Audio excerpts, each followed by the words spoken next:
हमारे काफी डेवलप हैं। और इन्हीं ट्रांसपोर्ट के जो मीन्स की है, ट्रांसपोर्ट के मोड्स की है, हमने बात करनी है कि टूरिज्म के लिए जो है ना, क्या योगदान ये देता है ट्रांसपोर्ट में, जो हमारे पास हरियाणा में ट्रांसपोर्टेशन है। तो पहली बात तो ये आप मान लें कि कोई भी हमारे पास अगर डेवलपिंग इकोनॉमी है, डेवलपिंग इकोनॉमी मीन्स कि अगर अर्थव्यवस्था को तेजी से तरक्की करनी है तो उसके लिए हमारे पास एक बड़ा एफिशिएंट नेटवर्क होना जरूरी है। मीन्स जो ट्रांसपोर्ट साधन है वो हमारे पास क्या होने चाहिए, दे शुड बी एफिशिएंट और वेल प्लान्ड होने चाहिए।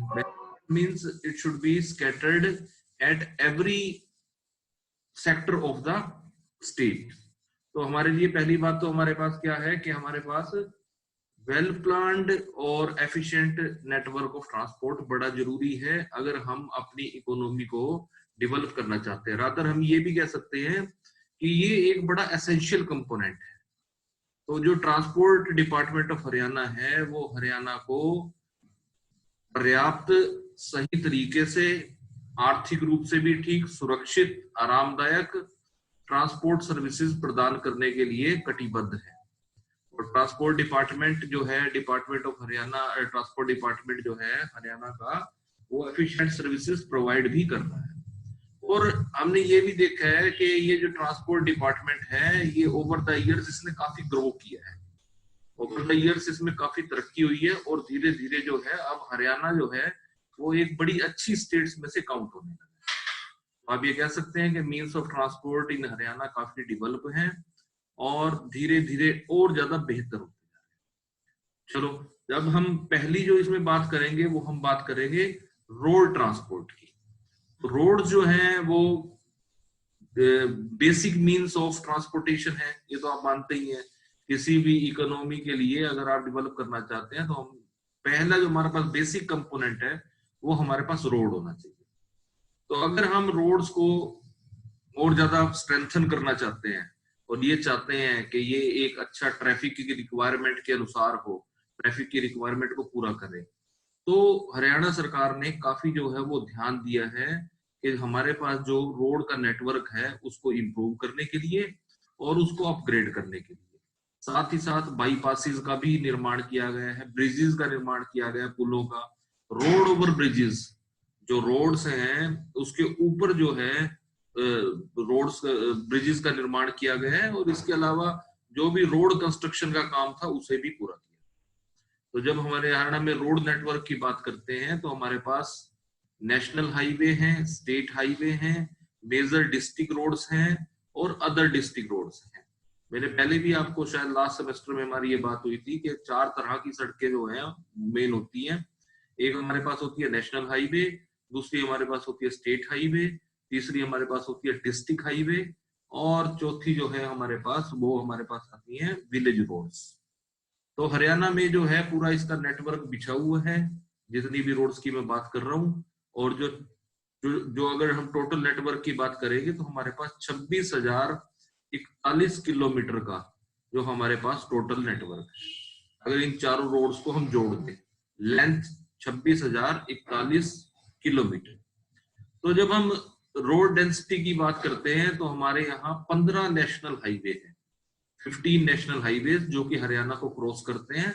और टोटल जो उसकी लेंथ है 2482 किलोमीटर। और इसके अलावा स्टेट हाईवेज हैं, उनकी भी जो लेंथ है वो 1801 किलोमीटर। और एक और जो है कि हरियाणा के ज्यादातर हिस्से जो है ना वो पक्की सड़कों से जुड़े हुए हैं। कोई भी स्टेट आपको दुनिया में, हरियाणा, इंडिया में ऐसा देखने को नहीं मिलेगा जहां पे गांव तक जो है मेटल्ड रोड पहुंची हुई है। मेटल्ड रोड मीन्स पक्की सड़कें। तो हरियाणा एकमात्र ऐसा राज्य है जहां पे एक तो इलेक्ट्रिफिकेशन का काम हुआ हुआ है। इलेक्ट्रिफिकेशन का काम मतलब कि ज्यादातर जो गांव हैं वो हमारे पास क्या है, इलेक्ट्रीफाइड है। ज्यादातर गांव में बिजली पहुंची हुई है। और इसके अलावा ज्यादातर जो गांव हैं वो हमारे पक्की सड़कों से जुड़े हुए हैं।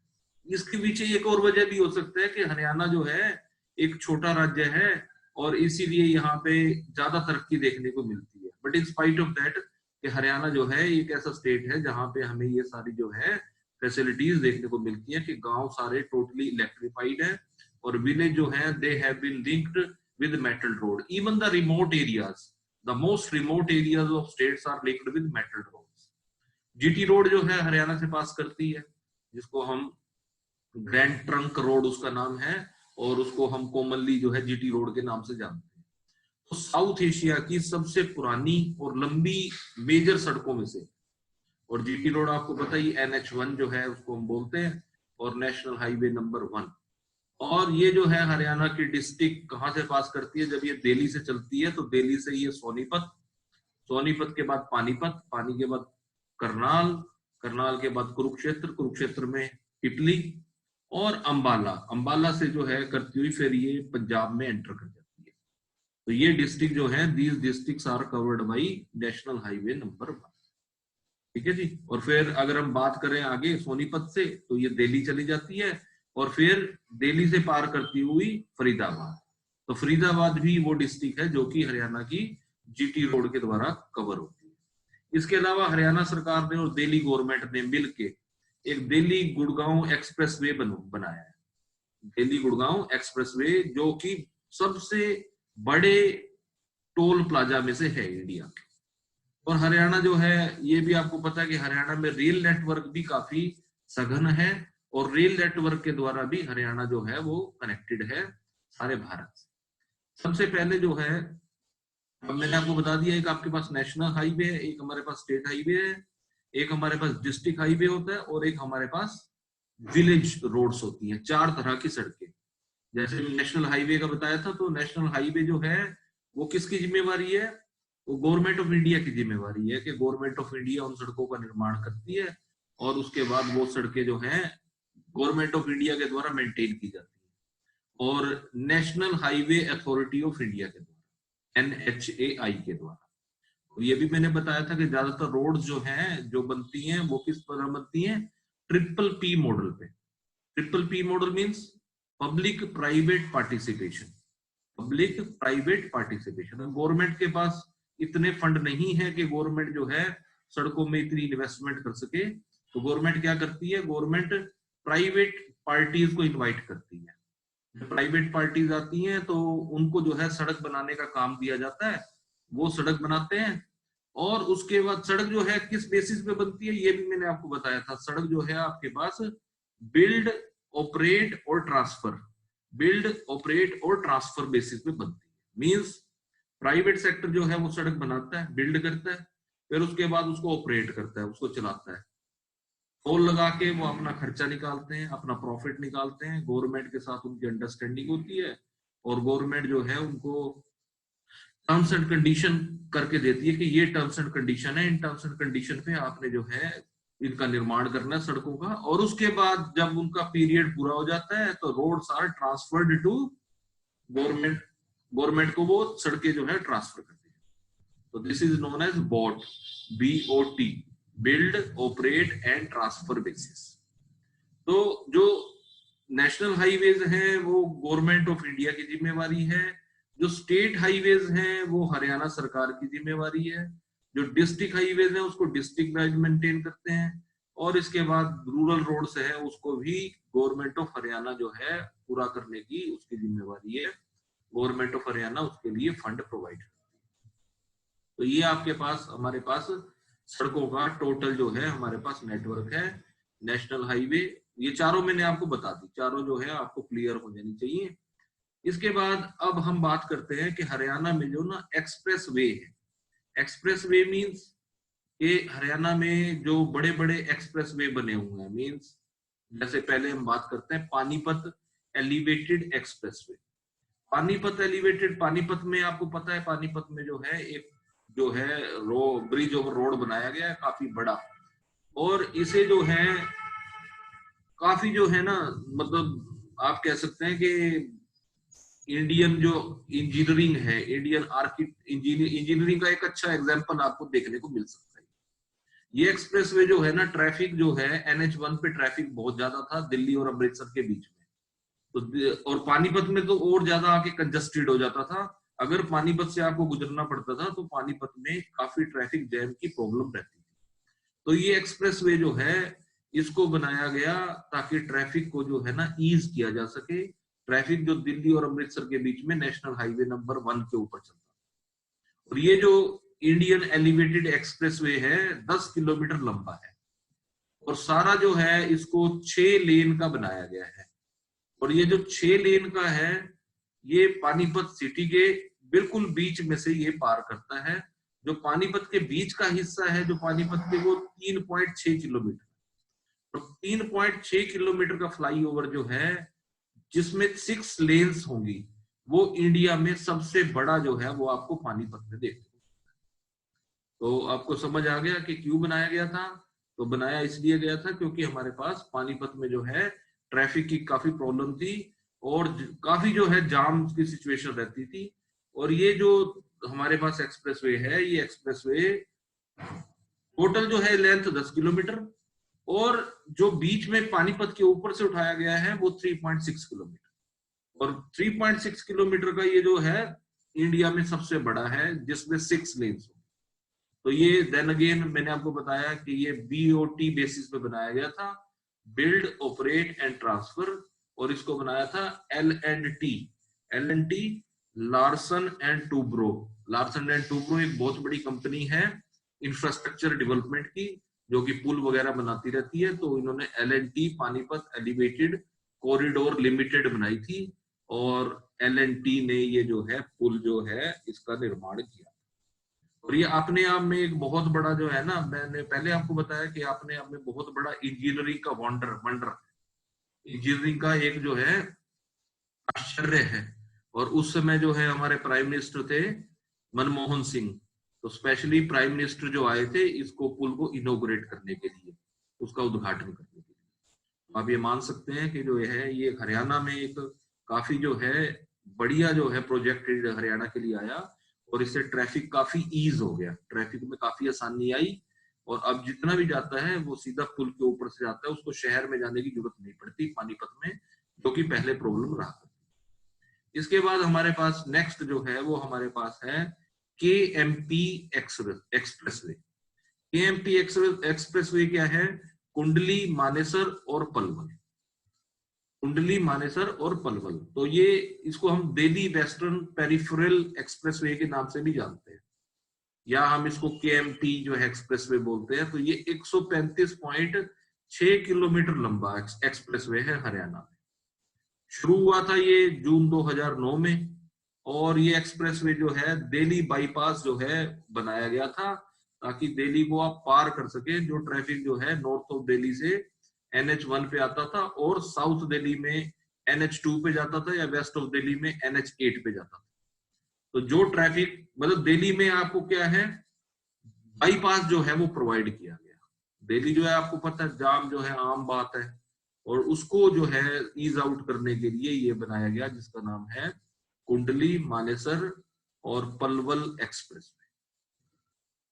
ठीक है जी। तो इस पे मेजर सिटी जो है हमारे पास वो एक तो सोनीपत पे कुंडली में ज्वाइन करता है, गुरुग्राम में, मेवात में और पलवल में।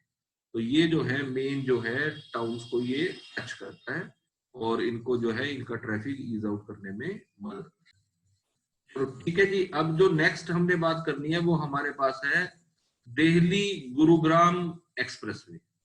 तो दिल्ली गुरुग्राम एक्सप्रेसवे जो है ये 28 किलोमीटर लंबा जो है टोल एक्सप्रेसवे है जो कि दिल्ली को और गुरुग्राम को कनेक्ट करता है। अब दिल्ली पता है आपको, दिल्ली जो है it is the national capital of India and Gurugram जो है वो एक इंपॉर्टेंट सैटेलाइट सिटी है हरियाणा की।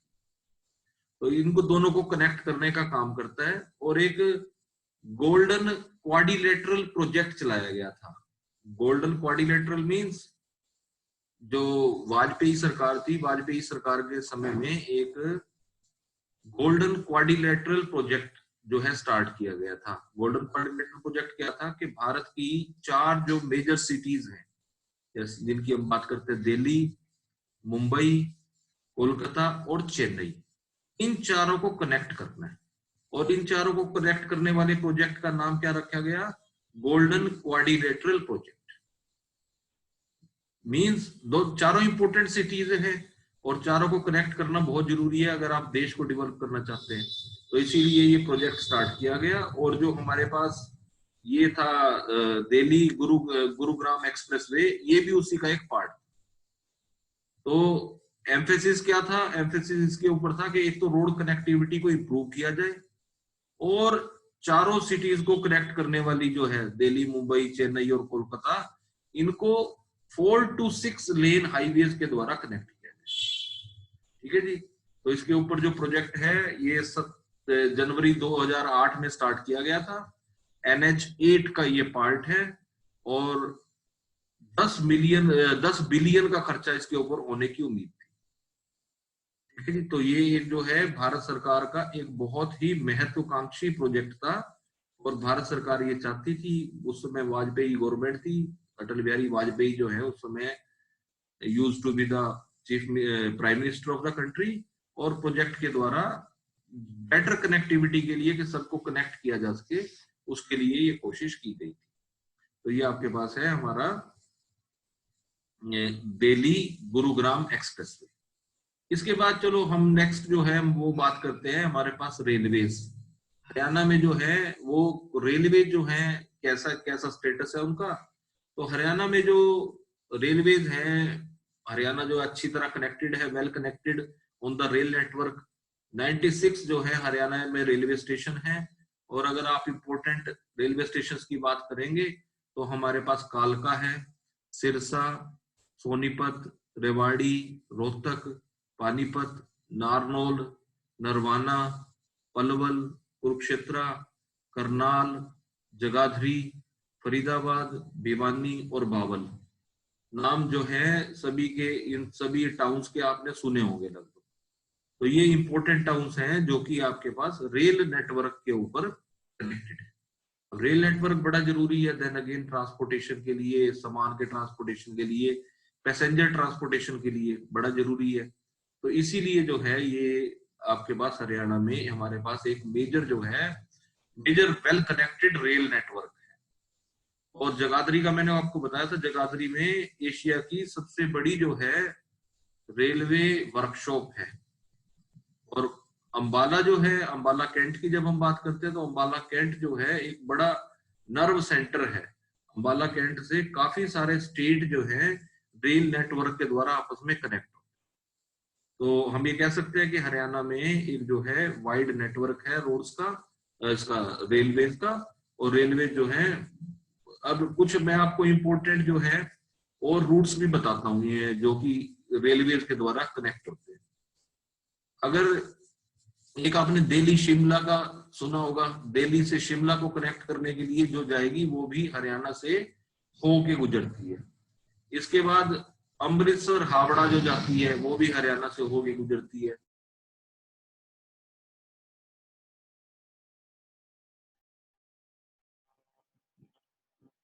आवाज नहीं। Hello hello hello.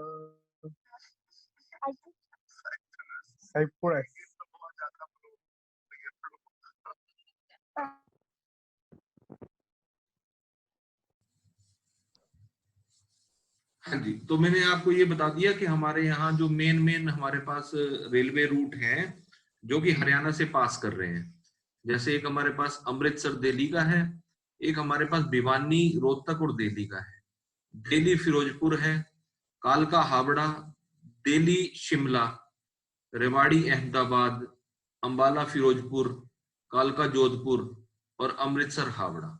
ये जो है हमारे पास मेजर जो है हमारे पास रेल रूट्स हैं जो कि हरियाणा से होके गुजर रहे हैं।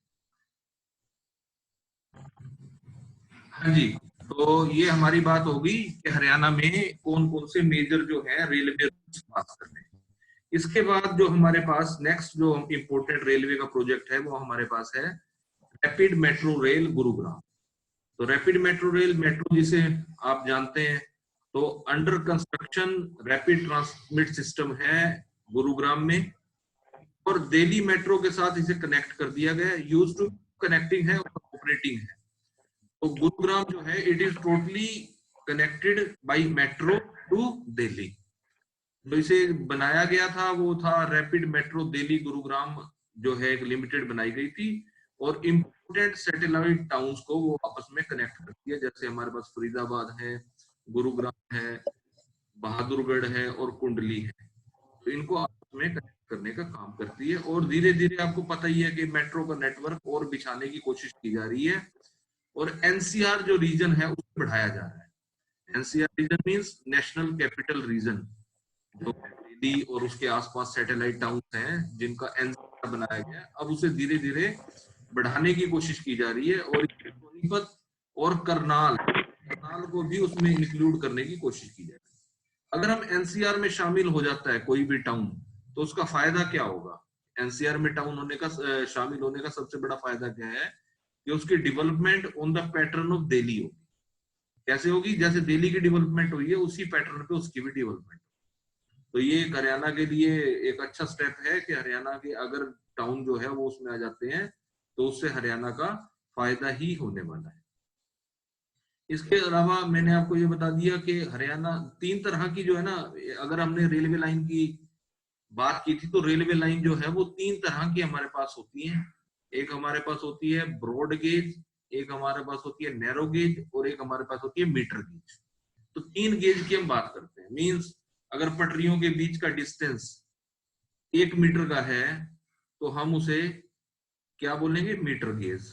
अगर पटरियों के बीच का डिस्टेंस 1 मीटर से ज्यादा का है तो हम उसे बोलेंगे ब्रॉड गेज।